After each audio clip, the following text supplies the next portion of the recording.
नमस्कार, मैं हूं निकिता शर्मा। आप देख रहे हैं सुजस समाचार।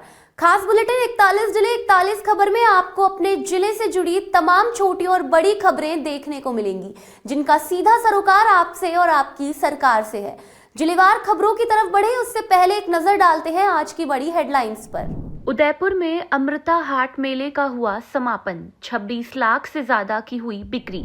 डीग में बकाया यूडी टैक्स की वसूली को लेकर सख्ती। 5 मैरिज होम संचालकों को जारी हुए अंतिम नोटिस। होली से पहले वैर में सीएलजी सदस्यों की अहम बैठक। संदिग्ध गतिविधियों पर नजर रखने के निर्देश। चलिए अब खबरों पर बात करते हैं विस्तार से। उदयपुर में 7 दिवसीय अमृता हाट मेले का समापन हो गया है। यह मेला जिला प्रशासन और महिला अधिकारिता विभाग की ओर से आयोजित किया गया था। मेले में संभाग भर से आई स्वयं सहायता समूहों की महिलाओं ने 120 से ज्यादा स्टॉल लगाए।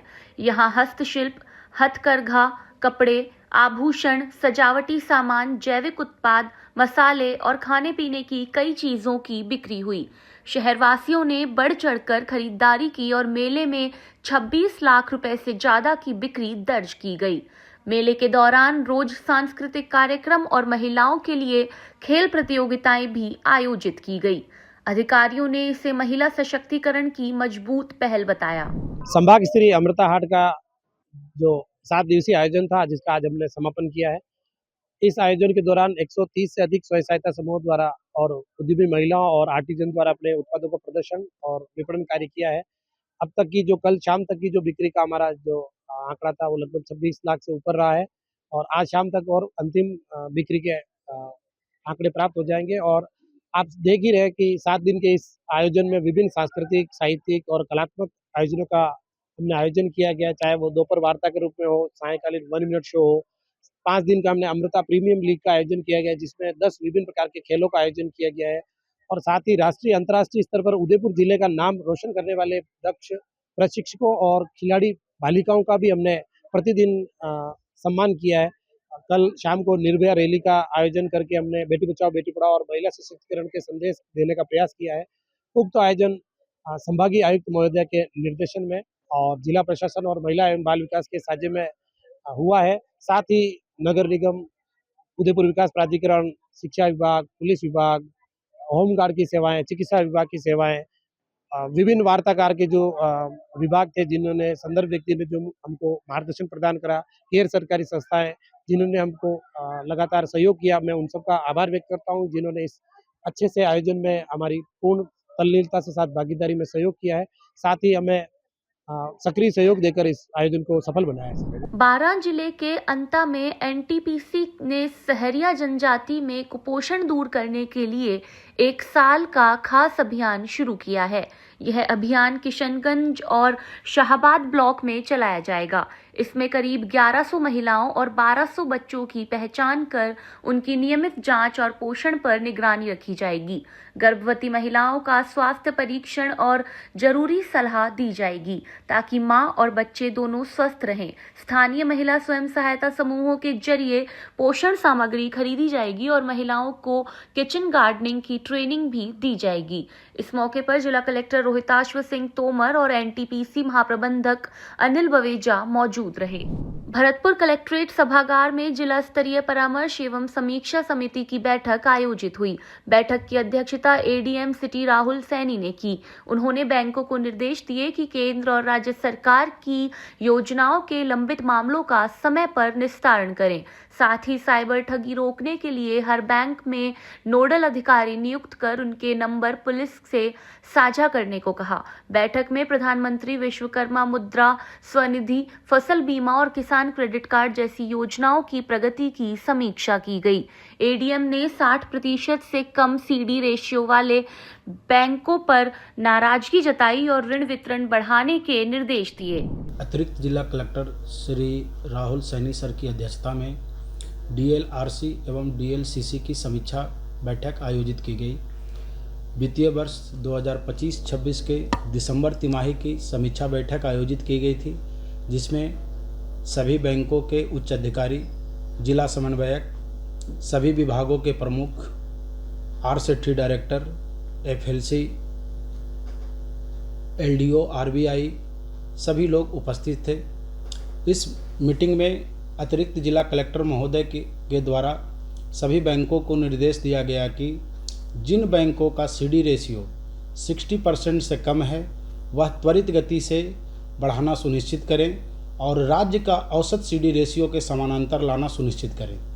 इसके अलावा उन्होंने यह निर्देश दिया कि ACP जो एनुअल क्रेडिट प्लान है वित्तीय वर्ष 25-26 का भरतपुर जिले का, वो सेक्टर वाइज 100% अचीवमेंट हर बैंकों को करना है। इसके अलावा उन्होंने केंद्र सरकार एवं राज्य सरकार द्वारा संचालित गवर्नमेंट स्पॉन्सर योजनाओं की स्कीम वाइज समीक्षा किए और जिन बैंकों का प्रोग्रेस संतोषजनक नहीं था उस पर असंतोष व्यक्त करते हुए उन्हें कड़े निर्देश दिए गए हैं कि सभी बैंकों की यह सहभागिता होनी चाहिए गवर्नमेंट स्पॉन्सर स्कीम के लक्ष्य को प्राप्त करने में। जो बैंक नहीं कर रहे हैं उनके ऊपर कानूनी कार्रवाई किया जाएगा।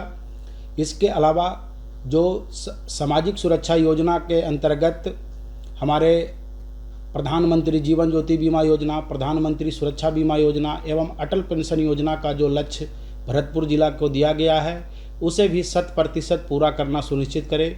उन्होंने सभी बैंकर्स को आश्वासन दिए हैं कि NPA खातों में बड़े बकायेदारों की वसूली करवाई जाएगी। उसके लिए प्रशासन सब सहयोग करेंगे बैंकर्स को। इसके अलावा MNSUPY स्कीम और SC/ST पॉप योजना के अंतर्गत हमारे ज़िले में संतोषजनक कार्य नहीं किए गए हैं, जिसके लिए सभी बैंकों को यह निर्देश दिया गया कि सभी बैंकों के द्वारा जो लक्ष्य दिया गया है उसे 100% मार्च तिमाही तक पूरा करना सुनिश्चित करें। सलुम्बर में आयुष्मान आदर्श ग्राम योजना के तहत आरोग्य मित्र और आरोग्य सखियों का प्रशिक्षण शिविर आयोजित किया गया। यह कार्यक्रम आयुष्मान आरोग्य मंदिर सिंगटवाड़ा में डॉक्टर कपिल कुमार शर्मा के नेतृत्व में हुआ।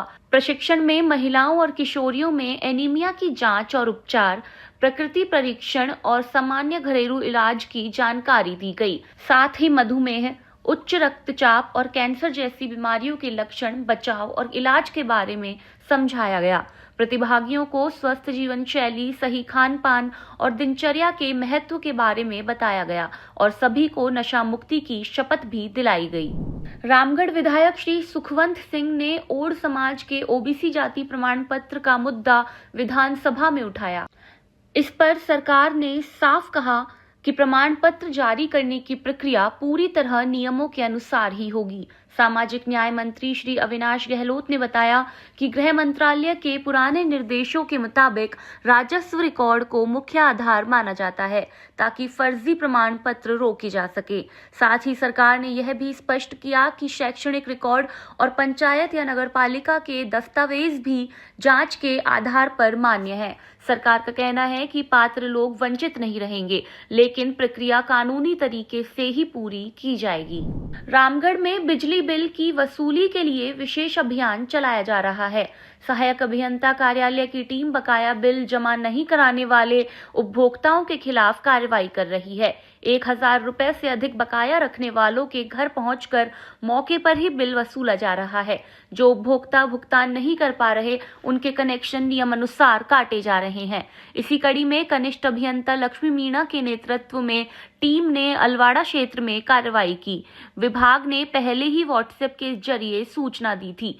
कनेक्शन काटने के बाद दोबारा जोड़ने पर 1650 रुपए अतिरिक्त शुल्क देना होगा। राजगढ़ लक्ष्मणगढ़ क्षेत्र में पंचायत समिति सभागार में ब्लॉक स्तरीय कन्वर्जेंस बैठक आयोजित हुई। बैठक में विकास अधिकारी विक्रम सिंह गुर्जर और CBEO लीलावती मीणा मौजूद रहे। यह कार्यक्रम कैलाश सत्यार्थी चिल्ड्रन फाउंडेशन की ओर से आयोजित किया गया। बैठक में बाल मित्र ग्रामों से आए प्रतिनिधि, महिला मंडल, युवा मंडल और बाल पंचायत सदस्यों ने भाग लिया। शिक्षा, स्वास्थ्य, बाल अधिकारी और सामाजिक सुरक्षा से जुड़ी समस्याओं पर खुलकर चर्चा हुई। ग्रामीणों ने अपनी समस्याएं लिखित रूप में प्रशासन को सौंपी। अधिकारियों ने भरोसा दिलाया कि पंचायत राज से जुड़ी समस्याओं का समाधान करने का प्रयास किया जाएगा। यहाँ पे ब्लॉक स्तरीय कन्वर्जेंस मीटिंग हुई जिसके अंदर वीडियो साहब और सीबीओ मैडम और उनके सहायक अधिकारी रहे। आज विभिन्न बाल मित्र ग्राम से जो आए हुए लोग हैं उनके साथ में वीडियो साहब का एक खुला संवाद हुआ, जिसके तहत बाल मित्र ग्राम के अंदर जो विभिन्न समस्याएं हैं उनको लेके उन्होंने बताया कि ये हमारे गांव में समस्याएं हैं, तो उन्होंने उसका आश्वासन दिया कि हम इसका जल्दी से जल्दी समाधान करने का प्रयास करेंगे। साथ ही पहले भी इन्होंने काफ़ी समस्याओं का समाधान करवाया, उसके लिए हम वीडियो साहब का संगठन की तरफ से और बाल मित्र ग्राम की तरफ से धन्यवाद है। डीग नगर परिषद ने बकाया यूडी टैक्स की वसूली को लेकर सख्त रुख अपनाया है। वित्तीय वर्ष खत्म होने से पहले परिषद ने शहर के 5 मैरिज होम संचालकों को करीब 31,85,000 रुपए के बकाया कर का अंतिम नोटिस जारी किया है। इनमें Kapoor Palace, Vimal Vatika, Manisha Marriage Home, Rajputana Marriage Home और मुकुंदी सेवा सदन शामिल है। परिषद ने साफ किया है कि 5 दिन में राशि जमा नहीं कराने पर संबंधित मैरिज होम को सीज किया जाएगा। साथ ही राजस्थान नगर पालिका अधिनियम 2009 के तहत कानूनी कार्रवाई भी की जाएगी। नगरीय विकास कर राज्य सरकार द्वारा वर्ष 2007 में लगाया गया था, जिसमें 100 वर्ग से अधिक सारे कमर्शियल एक्टिविटी और 300 वर्ग से अधिक सारे रहवासी और आवासीय एक्टिविटी आती हैं। और नगर परिषद डीग क्षेत्र में अभी फ़िलहाल सारे मैरिज होम के विवाह स्थल हैं उनके लिए यूडी टैक्स के नोटिस भेज दिए गए हैं और लगभग 40 से 45 लाख रुपए इनके ऊपर बकाया है। और अगर ये जमा करा देते हैं तो ठीक है, नहीं नगर परिषद द्वारा इनको सीज करने की कार्रवाई भी की जाएगी।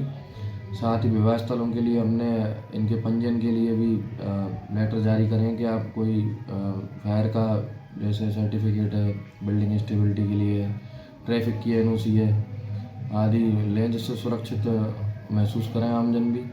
और कोई अनहोनी घटना हो तो कम से कम हम पहले से हमें थोड़ा आइडिया हो जाए इस चीज़ के लिए। तो बाकी हम आगे कार्रवाई कर रहे हैं कि किस तरीके से मैरिज होमों को पंजीयन करा सकें। भरतपुर में जिला कलेक्टर कमर चौधरी की अध्यक्षता में बेटी बचाओ बेटी पढ़ाओ योजना और महिला सुरक्षा पर समीक्षा बैठक हुई। बैठक में बालिकाओं के सर्वांगीण विकास, निशुल्क इंग्लिश स्पोकन ट्रेनिंग और प्रतियोगी परीक्षाओं की तैयारी के लिए लाइब्रेरी स्थापित करने पर चर्चा की गई। वन स्टॉप सेंटर और ग्राम स्तर पर महिला सखियों के माध्यम से राजकॉप सिटीजन ऐप डाउनलोड करवाने पर जोर दिया गया। इस ऐप के जरिए महिलाएं और बालिकाएं आपातकालीन स्थिति, ऑनलाइन शिकायत, FIR और महिला सुरक्षा संबंधी सेवाओं का लाभ घर बैठे ले सकती हैं। महिला हेल्पलाइन 181 का प्रचार भी सुनिश्चित किया जाएगा। जिला कलेक्टर महोदय के द्वारा बेटी बचाओ बेटी पढ़ाओ की जिला टास्क फोर्स की मीटिंग आयोजित की गई। उसी के साथ साथ जिला महिला समाधान समिति की मीटिंग भी आयोजित की गई। बेटी बचाओ बेटी पढ़ाओ की मीटिंग में श्रीमान जिला कलेक्टर महोदय के द्वारा निर्देश दिए गए कि जो भी विद्यालय हैं, राजकीय विद्यालय हैं, वहाँ पर बच्चियों के लिए स्पोकन इंग्लिश स्पोकन के निःशुल्क कोर्स कराए जाएं एजुकेशन के माध्यम से, और उसी के साथ साथ किसी NGO का समन्वय से वो कराए जाएं। इसी के साथ साथ उन्होंने बयाना, भुसावर और नदवई में बालिकाओं की लाइब्रेरी के लिए बताया गया कि वहाँ पर लाइब्रेरी खोलें। तो उसके लिए श्रीमान उपखंडाधिकारी महोदय और EO नगर पालिका से समन्वय करते हुए लाइब्रेरी की स्थापना हो वहाँ पर। और महिला अधिकारिता विभाग बेटी बचाओ बेटी पढ़ाओ योजना अंतर्गत वहाँ पे बच्चियों के लिए कुछ प्रतियोगिता हेतु पुस्तकें उपलब्ध कराएं।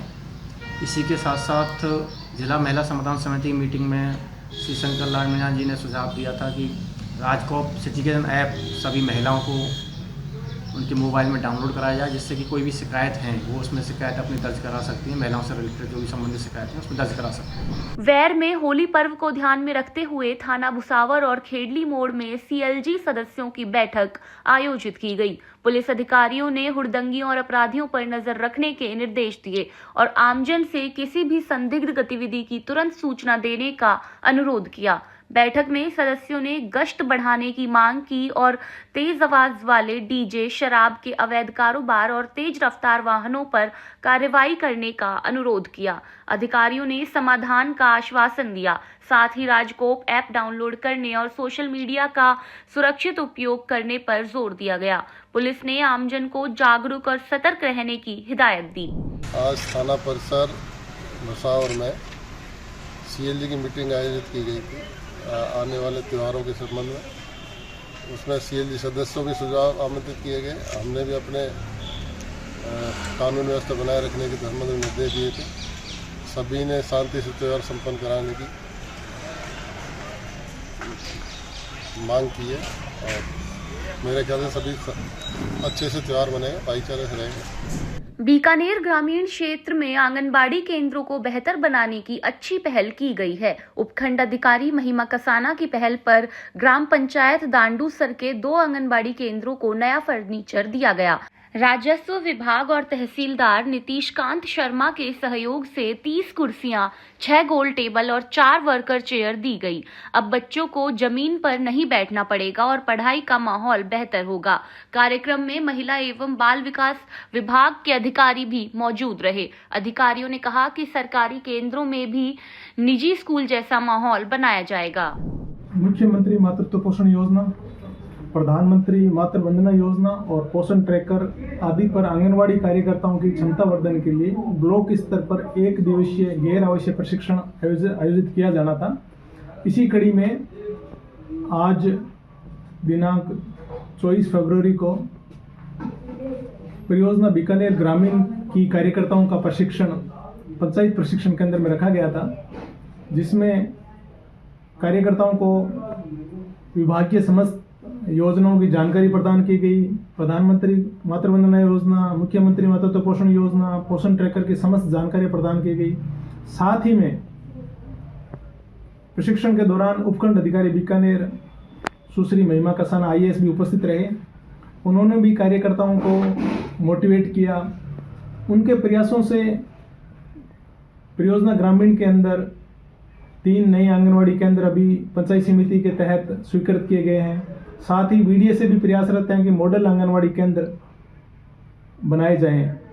इसी कड़ी में डांडूसर ग्राम पंचायत के 2 आंगनवाड़ी केंद्र डांडूसर सेकंड और जगदेवाला के लिए फर्नीचर SDM मैडम के 2 प्रयासों से, तहसीलदार बीकानेर के प्रयासों से, भामाशाहों के सहयोग से 2 आंगनवाड़ी केंद्रों पर फर्नीचर आंगनवाड़ी केंद्र के बच्चों के लिए उपलब्ध करवाया गया, जिसके लिए SDM महोदय का आभार व्यक्त किया गया तथा SDM महोदय द्वारा भविष्य में ICDS की किसी भी प्रकार की आवश्यकताओं के लिए हमेशा तैयार रहने और हर संभव सहयोग करने के लिए कहा गया। राजस्थान उच्च न्यायालय के आदेश के बाद रेवदर उपखंड क्षेत्र में गोचर और बिलानाम जमीन पर बने अतिक्रमणों के खिलाफ बड़ी कार्रवाई की गई। वासन और कोचरिया खेड़ा में करीब 53 लोगों को पहले की नोटिस देकर अतिक्रमण हटाने को कहा गया था। मंगलवार को JCB की मदद से कच्चे पक्के मकान, दुकानें, बाड़े और बुढ़ेश्वर मंदिर के पास बने ढाबे हटाए गए। यह कार्रवाई हाईकोर्ट में दायर जनहित याचिका के आदेश की पालना में की गई। प्रशासन ने टीम बनाकर जमीन का चिन्हांकन किया और नियम अनुसार हटाने की कार्रवाई की। नीमका थाना में बाबा श्याम के जयकारों के साथ श्रद्धालुओं की पदयात्रा निकली, जिसमें जबरदस्त जोश देखने को मिला। कंकरीले रास्तों और लंबी दूरी के बावजूद भक्तों का उत्साह कम नहीं हुआ।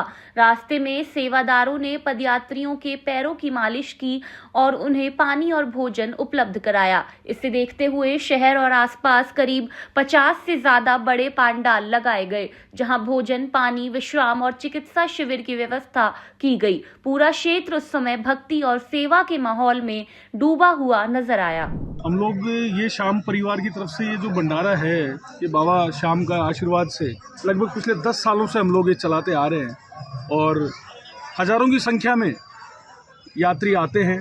अलग अलग जत्थों के रूप में यात्री यहाँ से निकलते हैं। उनके लिए यहाँ पर मेडिकल कैंप की व्यवस्था है, पूरी रुकने के लिए यहाँ पर पूरी व्यवस्थाएं हैं। शाम रसोई की व्यवस्था है, जहाँ भोजन प्रसादी सुबह से लेकर के और रात तक चलती रहती है, जिसमें सुबह चाय नाश्ता, उसके बाद दोपहर में भोजन और शाम को चाय नाश्ता और फिर रात्रि में फिर से भोजन स्टार्ट हो जाता है। इस प्रकार की ये सारी माकूल व्यवस्थाएं यहाँ पर हम लोगों ने, सब भक्तों ने मिलकर के कर रखी है। फतेहपुर शेखावाटी के भरतिया कृषि विज्ञान केंद्र में बकरी पालन पर 5 दिवसीय प्रशिक्षण कार्यक्रम आयोजित हुआ। KVK प्रभारी डॉक्टर RK दुलड़ ने बताया कि इसमें जिले के 45 किसानों और युवाओं ने भाग लिया। विशेषज्ञों ने बकरी नस्ल चयन, संतुलित आहार, टीकाकरण, रोग नियंत्रण, आवास प्रबंधन और आधुनिक तकनीकों की जानकारी दी। प्रशिक्षार्थियों को केंद्र की बकरी पालन इकाई का भ्रमण भी कराया गया, जहां शेड प्रबंधन और उन्नत नस्लों के पालन की व्यवहारिक जानकारी दी गई। डॉक्टर दुलड़ ने कहा कि कम पानी और कम लागत वाले व्यवसाय जैसे बकरी पालन, दुग्ध उत्पादन और कुक्कुट पालन से आय बढ़ाई जा सकती है।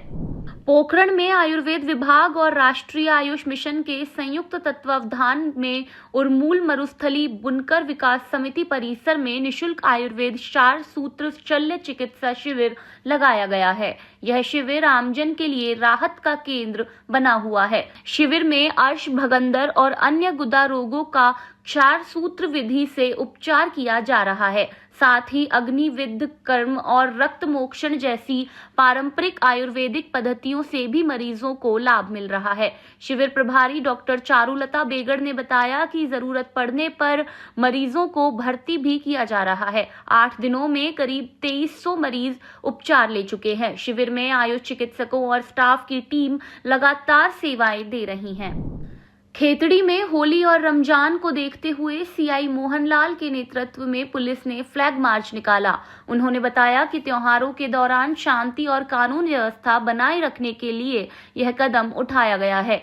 सीआई मोहनलाल ने लोगों से अपील की कि त्योहार आपसी भाईचारे और सद्भाव के साथ मनाएं। अगर कोई संदिग्ध व्यक्ति नजर आए तो तुरंत पुलिस को सूचना दें। पुलिस प्रशासन हर समय अलर्ट है और आमजन की सेवा के लिए तैयार है। आगामी होली और रमजान के त्यौहार को देखते हुए मार्केट में जो भीड़ भाड़ वाला इलाका है वहाँ ठेले वगैरह है, जिससे कंजेस्टिंग एरिया हो रहा है। लोगों को, दुकानदारों को समझाइश की गई है ताकि वो अपने आपसी सामंजस्य से जो ठेले हैं उनको पीछे करें और लोगों की आवाजाही में सुगमता बनी रहे। बुहाना पंचायत समिति की ग्राम पंचायत कलाखरी के राजकीय उच्च माध्यमिक विद्यालय में जिला कलेक्टर डॉक्टर अरुण गर्ग की अध्यक्षता में रात्रि चौपाल आयोजित हुई। बड़ी संख्या में ग्रामीणों ने पहुंचकर अपनी समस्याएं प्रशासन के सामने रखी। डॉक्टर गर्ग ने अधिकारियों को निर्देश दिए कि आमजन की शिकायतों का समयबद्ध और प्राथमिकता से समाधान किया जाए। उन्होंने कहा कि प्रशासन का उद्देश्य गांवों में जाकर लोगों की समस्याएं मौके पर ही सुनकर उनका समाधान करना है।